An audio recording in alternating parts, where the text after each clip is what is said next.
کو سیکھا ہے روح القدس ہمیں کیوں دیا گیا. ہم نے پہلے پوائنٹس پہ بات کی اور ہم نے سیکھا روح القدس کیوں دیا گیا تاکہ ہم کس کے ہو جائیں؟ مسیح کے ہو جائیں. ہاللیلویہ. ہم کس کے ہو جائیں؟ مسیح کے ہو جائیں. ہاللیلویہ. اور اگر آپ نے دل سے اسے قبول کر لیا ہے تو آج کے بعد آپ نے اس کی ملکیت بن کے زندگی گزار لیں. ہاللیلویہ. آپ بلیو کریں کہ اگر کسی کی ملکیت ہو, اگر کسی نے اپنا پلاٹ لے کے رکھا ہو تو کوئی اور اس میں گھر بنا سکتا ہے؟ اگر آپ اس کی ملکیت ہیں تو یہاں گھر کس کا بننا چاہیے؟ آواز کا میں کس کا گھر بننا چاہیے؟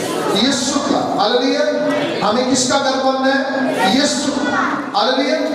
تو یاد رکھیے روح القدس نمبر 2 پہ ہمیں کیوں دیا گیا. دوسرا جو پوائنٹ ہے وہ یہ ہے روح القدس ہمیں اس لیے دیا گیا تاکہ ہمارے بدن جو ہیں ان کے اندر خدا کا روح سکونت کر سکے. ہاللیلویہ. خدا کا روح کیا کرے؟ سکونت کر سکے.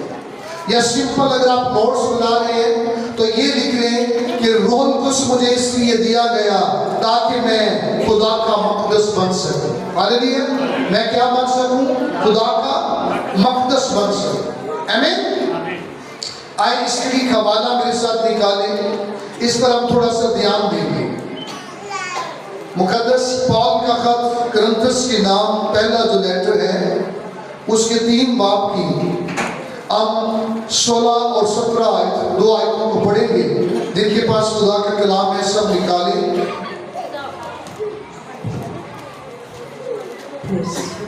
پالس رسول کا کرنتھس کی کلیسیا کے نام لکھا گیا پہلا خط 3 باب 16 اور 17 بس. کیا تم نہیں جانتے کہ تم خدا کا مقدس ہو اور خدا کا روح تم میں بسا ہوا ہے؟ اگر کوئی خدا کے مقدس کو برباد کرے گا تو خدا اس کو برباد کرے گا, کیونکہ خدا کا مقدس پاک ہے اور وہ تم ہو. آمین. ہاللیلویہ. کیونکہ خدا کا مقدس کیا ہے جی؟ اور وہ تم ہو. سب کہیں کیونکہ خدا کا مقدس اور وہ تم ہو. ہاللیلویہ. اونچی آواز میں کہیں کیونکہ خدا کا مقدس پاک ہے اور وہ تم ہو. آمین. جو آپ کے پاس بیٹھے ذرا اسے بتائیں, اسی آواز میں بتائیں, اسے پتہ چل جائے. اسے کہیں کیونکہ خدا کا مقدس پاک ہے اور وہ تم ہو. آج تم ناراض تو نہیں ایک دوسرے سے؟ ذرا مسکرا کے کہیں, ذرا دیکھیں, ذرا دیکھتے لیکن پیار سے دیکھنا ہے, ٹھیک ہے, تاکہ کوئی اور کو کام نہ کرتے. محبت سے دیکھیں اور ذرا کہیں کیونکہ خدا کا مقدس پاک ہے اور وہ تم. آمین. ہاللیلویہ. اب پتہ چل گیا کون ہے خدا کا مقدس. اور پتہ سنیں, پال نے جب کرنتھس کی کلیسیا کو یہ لیٹر لکھا تو پہلے چیپٹر میں وہ بتاتا ہے کہ خدا نے تمہارے دلوں کے اوپر مور کر دی ہے, کیونکہ اس نے روح بیانہ میں دے دی ہے.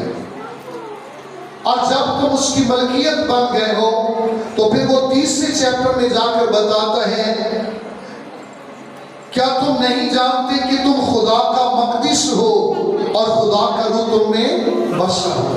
ہاللیلویہ. اگر آپ نے یسوع کو قبول کر لیا ہے تو پھر آپ کس کا مقدس ہے جی؟ خدا کا. اور آپ کے اندر کون رہتا ہے؟ اگر آپ خدا کا مقدس ہے تو آپ کے اندر خدا کو رہنا چاہیے. مقدس وہ ٹیمپل ہے, وہ جگہ ہے جو رہنے کی ہے. جس طرح آپ اپنے گھر بناتے اپنے گھروں میں رہتے ہیں, اسی طرح خدا نے زمین پہ انسان کو اپنا گھر بنایا. آمین. لکھا وہ ہاتھ کے بنائے ہوئے مکانوں میں نہیں رہتا, لیکن یہ اس کا فضل ہے کہ وہ اس انسان کو جس کو اس نے اپنے ہاتھوں سے بنایا ہے وہ اس کے اندر آ کر رہتا ہے. ہاللیلویہ. اور اگر ہم خدا کا مقدس ہیں تو اس میں کس کو بسنا چاہیے؟ خدا. اور پتہ بے شمار جو یہ دعویٰ تو کرتے ہیں کہ وہ مسیح ہیں, وہ خدا کا مقدس ہے لیکن ان کے اندر خدا کا روح سکونت نہیں ہے. اس کی وجہ کیا ہے؟ ریزن کیا ہے؟ اب کلام مقدس میں لکھا ہے اگر کوئی خدا کے مقدس کو برباد کرے تو خدا سے کیا کر دے گا؟ برباد.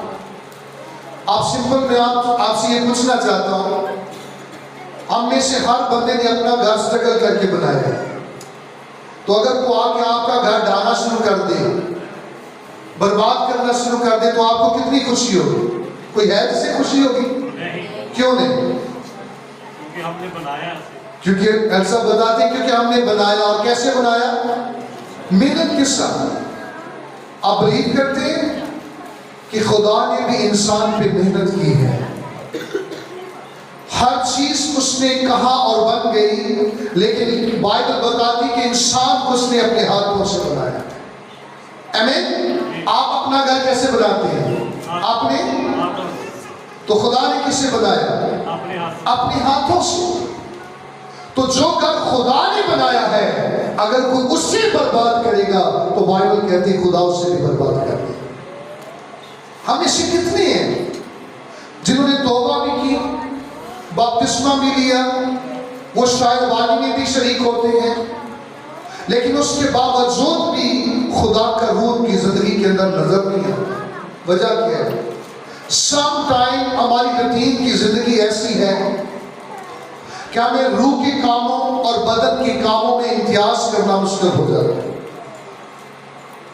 ہم بدن سے خدا کو جلال دینا چاہتے ہیں، بدن سے خوش کرنا چاہتے ہیں، لیکن یاد رکھیں خدا آپ کی زندگی میں اپنا روح دیکھنا چاہتا ہے. لکھا جس میں مسیح کا روح نہیں وہ مسیح کا نہیں ہے. جب تک مسیح کا روح نہیں آئے گا ہم کبھی حقیقی خدا کے مقدس نہیں بن سکتے. اور بائبل مقدس کیا فرماتی ہے؟ لکھا کیونکہ خدا کا مقدس پاک ہے اور وہ تم. اگر میں آج صبح یہ سوال چھوڑ دوں کہ ہم میں سے ہر شخص اپنی اپنی زندگی کو چیک کرے کہ کیا میری زندگی پاک گزر رہی ہے، تو شاید ہمیں چیلنج ملے گا کہ اگر میں خدا کا مقدس ہوں تو پھر میں پاک کیوں ہوں. آپ کو یاد ہوگا یسوع ہیکل میں آیا. کہاں آیا تھا؟ اس نے ایک گھوڑا بنایا اور لکھا ہے وہاں پہ جتنے تجارت کرنے والے تھے اس نے ان سب کو نکال دیا. اور کیوں نکالا تھا؟ لکھا ہے اس کی بابت کلام میں کہ اسے خدا کے گھر کی غیرت کھا گئی اور اس نے ان کو نکالا اور کہا، لکھا ہے یہ گھر دعا کا گھر ہوگا، میرا گھر دعا کا گھر کہلائے گا، مگر تجھے سے ڈاکوؤں کی کھو. سنیں، زمینی ہیکل مسیح کے بغیر ادھوری تھی. اب وہاں پہ قربانیاں دی جاتی تھی.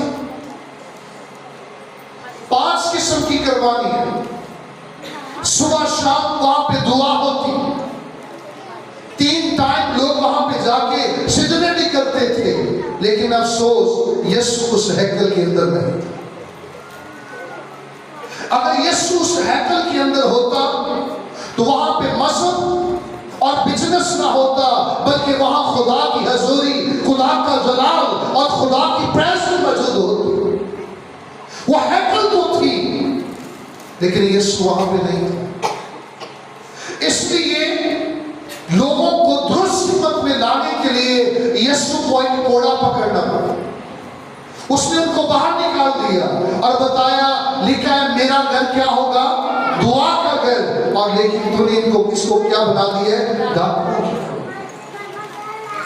یاد رکھیں اگر زمینی ہیکل جو ہاتھ کی بنائی ہوئی تھی وہ مسیح کے بغیر ادھوری تھی، تو پھر یاد رکھیں ہمارے بدن جو خدا کی ہیکل ہے یہ بھی مسیح کے بغیر ادھورے ہیں.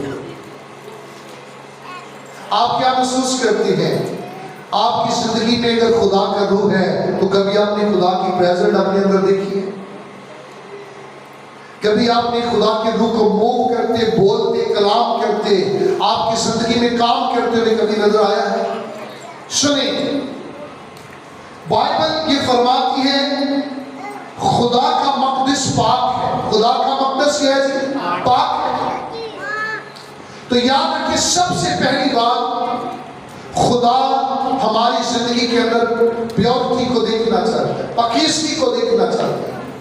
بہت سے لوگ جو اپنے آپ کو خدا کا مقدس تو سمجھتے ہیں لیکن ان کی زندگی میں پیورٹی نہیں, وہ خالص نہیں, پاک نہیں, وہ حقیقی نہیں ہے. اگر ہم دو طرح کی زندگی گزار رہے ہیں, چرچ میں اگر 2 گھنٹے ہم مسیح ہیں یا 2 گھنٹے کے پریئر میں ہم مسیح ہیں تو باقی گھنٹے ہم کچھ اور ہیں, تو یہ خطرناک زندگی ہے. اگر آپ خدا کا مسکن ہیں تو خدا آپ کے اندر رہتا ہے, آپ جہاں بھی جائیں گے خدا کی حضوری, خدا کا جلال آپ کے ساتھ ہے. آمین. اگر خدا کا روح آپ کے اندر ہے تو آپ جہاں بھی جائیں گے خدا کام کرتا نظر آئے.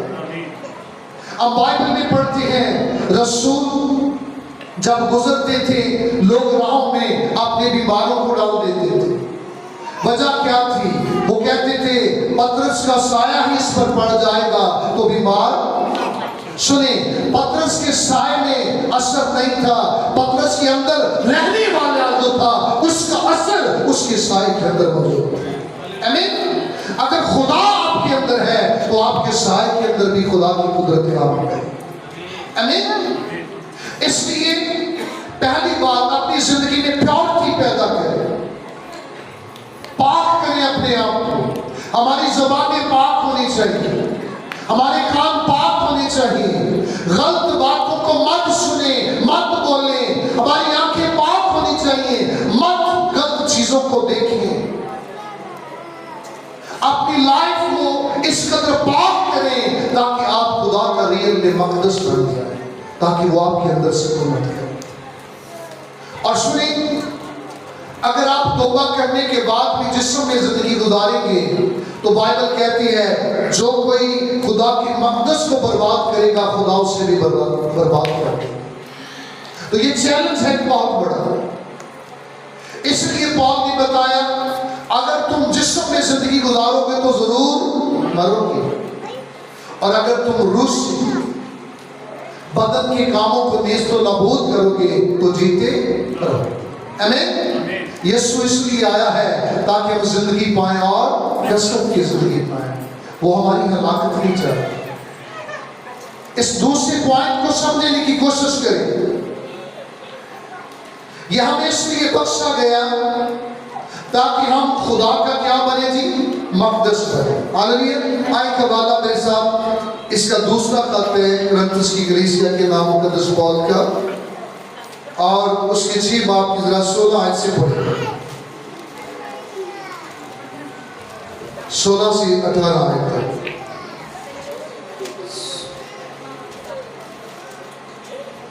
پالس رسول کا کرنتھس کی کلیسیا کے نام لکھا گیا دوسرا خط 6 باب 16ویں 17ویں اور 18ویں ورس. اور خدا کے مقدس کو بتوں سے کیا مناسبت ہے؟ اور خدا کے مقدس کو بتوں سے کیا؟ سنیں, سب سے بڑا ایک بربادی کا یہ بھی سائن ہے کہ اگر کچھ شخص ایماندار ہو اور وہ بت پرستی کرتا ہو, یہ اس کے لیے خطرہ ہے کہ جسم کا کام ہے. ہم پچھلے سرمن میں سیکھ چکے ہیں بت پرستی اور جادوگری یہ کس کا کام ہے؟ جسم کا. اور آگے کیونکہ ہم زندہ خدا کا مقدس ہم کیا ہے جی؟ کیونکہ ہم زندہ خدا کا مقدس ہیں اس لیے ہمیں بتوں کے ساتھ کوئی تعلق نہیں رکھنا. ہمیں دنیا کی تاریکی کے ساتھ نہیں جڑنا کیونکہ ہمارے اندر خدا کا روح بستا ہے. اور آگے چنانچہ خدا نے فرمایا ہے. جی کس نے فرمایا؟ خدا نے فرمایا ہے. اور کیا فرمایا سنیے؟ کہ میں ان میں بسوں گا. اور میں ان میں کیا کروں گا؟ بسوں گا. آگے اور ان میں چلوں پھروں گا اور میں ان کا خدا ہوں. میں ان کا کیا ہوں گا؟ خدا ہوں گا. آمین. سنیں, ہمارا خدا بائبل فرماتی ہے دنیا کے معبود محض بت ہیں.